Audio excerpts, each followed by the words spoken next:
Hi guys! Today magbibuild tayo ng workstation na best for CGI, motion graphics, visual effects, and 4K or even 8K video editing.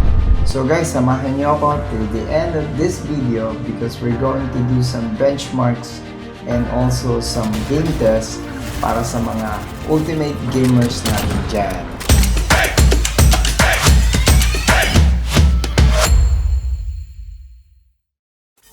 By the way, I'm MJ from Graphical Effects. I'm a motion graphics designer and also Adobe After Effects template producer. So guys, sa i-build nating workstation today, gagamit tayo ng mga latest components. And isa na rito sa star ng ating components na gagamitin ay si AMD Ryzen 9 5900X. 12 cores, 24 threads processor. At ang ating graphics card naman ay si RTX 3070 Master from Gigabyte Aorus. And we have also liquid cooler na gagamitin natin para sa CPU natin sa ating processor. And ang ating motherboard from Gigabyte also, the B550 Pro AC. And ang ating power supply is 750 watts from Gigabyte Aorus din. So guys, better check nyo muna yung specification ng graphics card nyo kung ilan ang required watts niya for power supply bago nyo bilhin para hindi masaya. And then guys, gagamit tayo ng TForce Delta RGB RAM. So meron ako ditong 4 stick of 16 gig RAM. So total of 64 gig RAM. For sure, may malaking improvement ito, especially sa motion graphics. Kasi ang motion graphics, video editing is more on processing. The more RAM, much better. We have also storage from Adata XPG SX8200 Pro 1TB M.2 SSD. Mas mabilis ang performance nito. Dahil ito, guys, itong mga modern SSD ay direct nakakonect sa motherboard. Kaya for sure, maganda ang performance nito. And also, I have some extra pan. Last but not least is casing.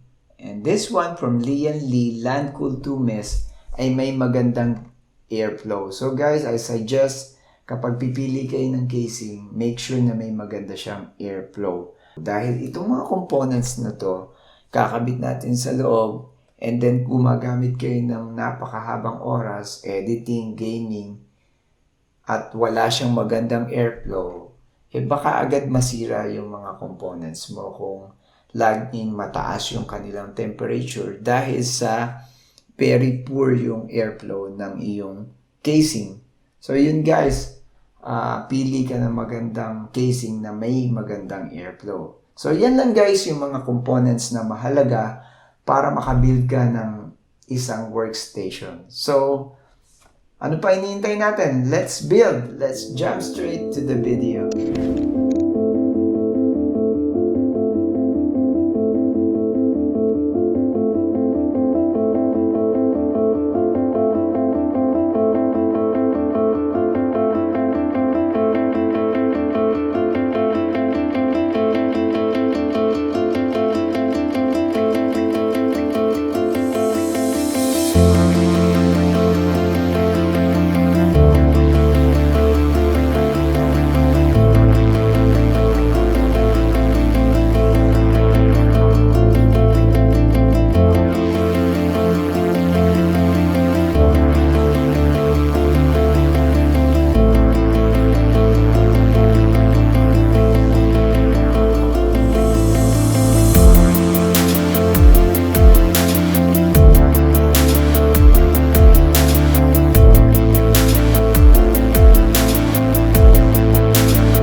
Ayan guys, finally nabuo ko na, napagana ko na, na-installan ko na ng operating system, and I believe tama naman yung mga pinagkakabit ko kasi hindi naman siya sumabog.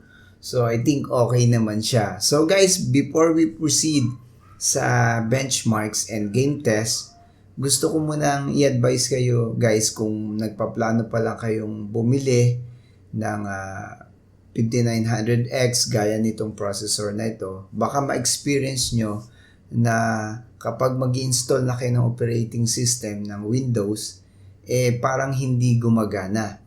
So guys, wag muna kayong mag-worry.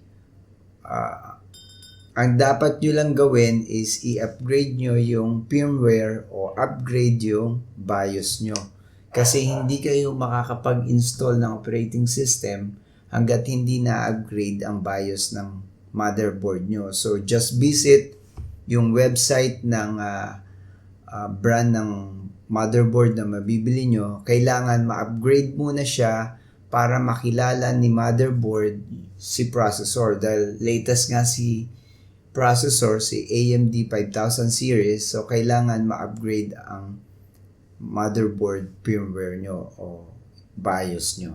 So, guys, let's proceed sa benchmarks. Simulan natin sa Cinebench, and gagamit ako ng Cinebench R23. By the way, Cinebench is based on Cinema 4D and one of the best 3D software solutions. This is a great tool to test and evaluate your system and your workstation performance. Now, nakikita nyo sa left panel, may mga recent tests ng 11 CPUs and ranking sila. Wala pa dyan si 5900X. After ng test na ito, makikita natin kung pang ilang rank and score makukuha ni 5900X. Simulan muna natin sa multi-core test and let's see ano makukuha natin score.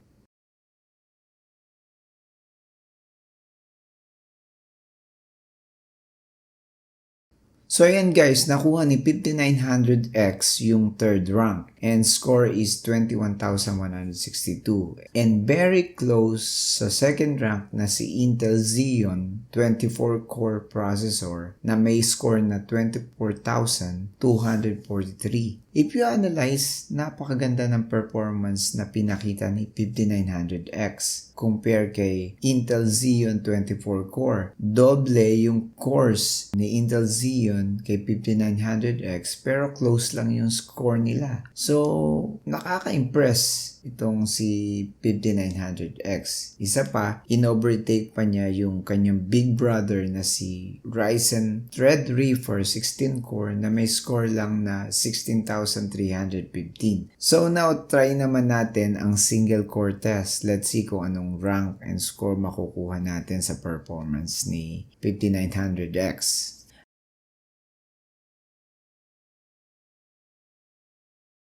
Ayan guys, nakita nyo, nakuha na ni 5900X ang rank 1 sa single core performance. So nakaka-impress itong processor na ito. In-overtake na niya lahat, pati mga big brother niyang 32 core, 24 and 16 core. So very clear na this processor will give you very good performance when it comes to exporting, rendering 3D models and CGI work. Now let's jump to Blender para makita natin if consistent ba performance ni 5900X at the same time ni RTX 3070 sa ibang 3D software like Blender. By the way guys, Blender is the most popular open source free 3D software. So let's begin the benchmark. Let's choose BMW 27 3D model. Unahin muna natin si 5900X. So let's start benchmarking.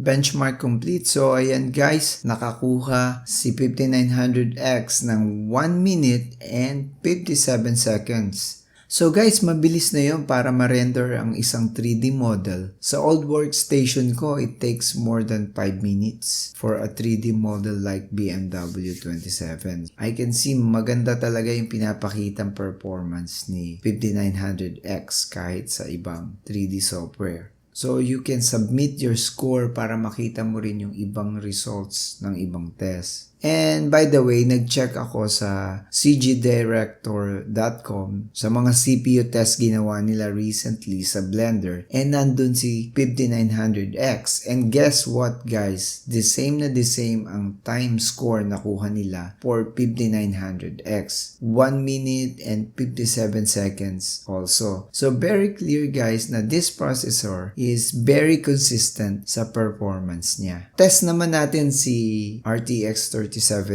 The same din gagamitin natin si BMW 27. And let's see kung anong score makukuha naman ni RTX 3070.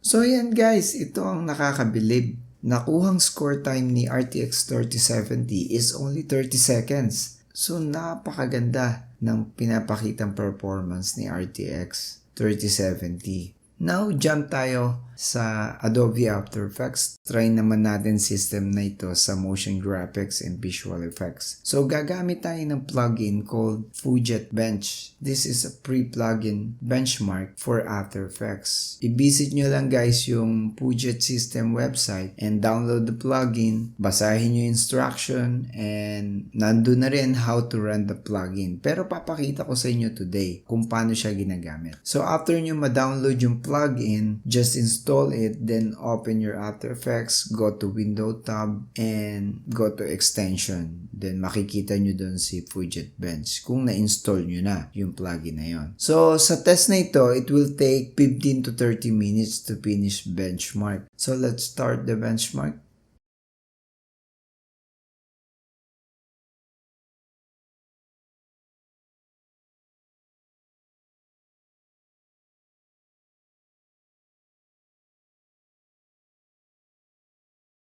Okay, benchmark complete. Check natin yung full results. So, nakakuha tayo ng 1,302 overall score. So, ito yung ating system specs. So, para malaman natin at makompare yung score natin sa ibang test, check natin yung results browser. So, yan yung results ni 5900X. Na may score na 1,302. So, just scroll down to check other results and para ma-compare nyo yung score nyo sa specs nila. Then, ang last sa ating benchmark na gagawin is Adobe Premiere Benchmark. Again, gagamit ulit tayo ng Pugetbench. So, just visit the website, download nyo lang yung plugin, and by the way, nilagay ko sa description yung mga links ng mga benchmark software na ginamit ko. So check muna natin itong test type na may two option dito, standard and extended test. So, sa standard, puro 4K ang ire-render at ite-test. So, it will take like 15 to 60 minutes. Depende sa inyong system. And for extended test, 4K clips plus may 8K. So, mas matinding test ito. It will take 20 to 90 minutes. So, for me, pipiliin ko itong extended para matest talaga natin yung capabilities nitong system natin. So, let's run benchmark.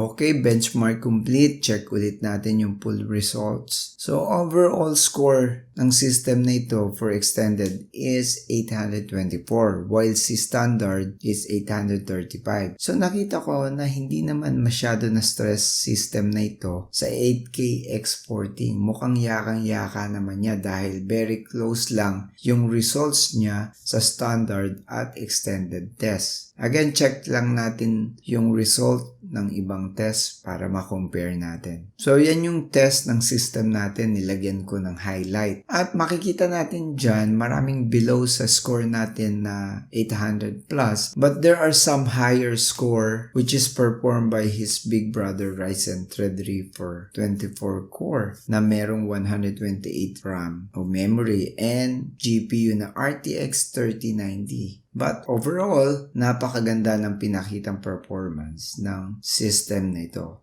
So guys, let's jump naman sa ilang mga game tests. Smoke, dim beacon down. Okay. Cutting their vision. Satchel out. Satchel out.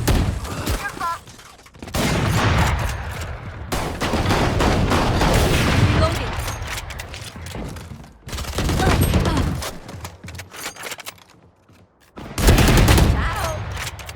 One enemy remaining. Okay, time for a protein shake. Next. Satchel out. Reloading. Joke's over! You're dead! I think that's it.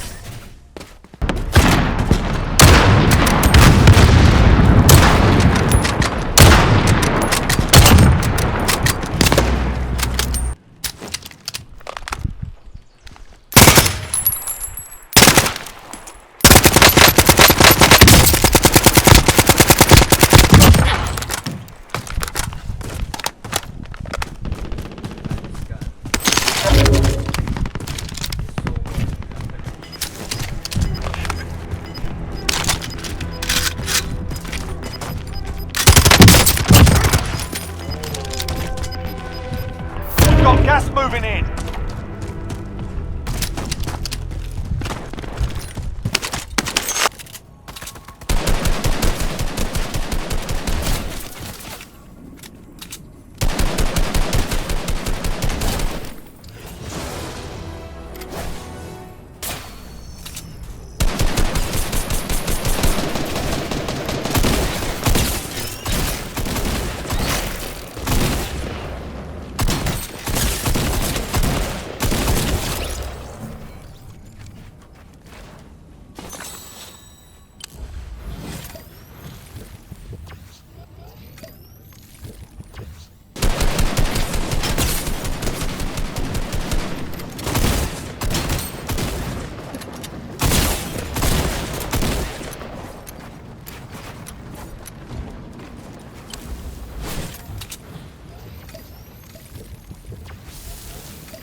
Scavs are still crawling.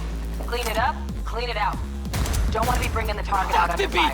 Definitely don't want to slow to get back. Do something in the eye! not You neither. got this!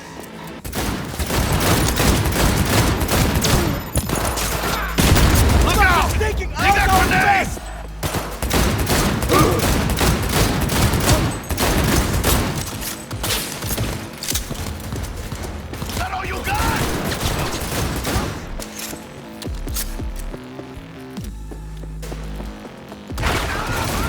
So yan guys, mapapansin nyo sa mga games na tinetest natin ngayon, gumagamit lang ng RAM between 6 to 15 gig of memory. So hindi mo na kailangan ang 64 gig of RAM. May 8 to 16 gig ka sa system mo, halos lahat ng games pwede mo nang malaro. 64 gig is overkill for gaming. Pero para hindi ka mabitin sa mga future games, kung magagawa mong 32 gig na yung RAM mo, better para lahat talaga ng games kaya nang i-handle ng yung system. So mapapansin nyo guys na talagang gamit na gamit, stress na stress sa gaming is your graphics card. Dahil ang graphics card siya yung nagbibigay ng magandang visual. Lalo na kung nakaset yung iyong graphics o video settings mo ng max settings, ultra high settings, naka-on pa yung ray tracing. Talagang 100% ng graphics card capability ay gagamitin ng system mo pag nag-games ka. So ayan guys, maraming salamat sa inyong time. I hope you like this video and sana may naitulong ng konti, especially sa mga mag-build pa lang ng workstation for your movie works and also for ultimate gamers. So guys, please don't forget to subscribe to my new channel and give me a thumb and hit the notification bell dahil marami pa po akong i-upload videos, especially tutorials and VFX. So maraming salamat po. See you next video. Peace.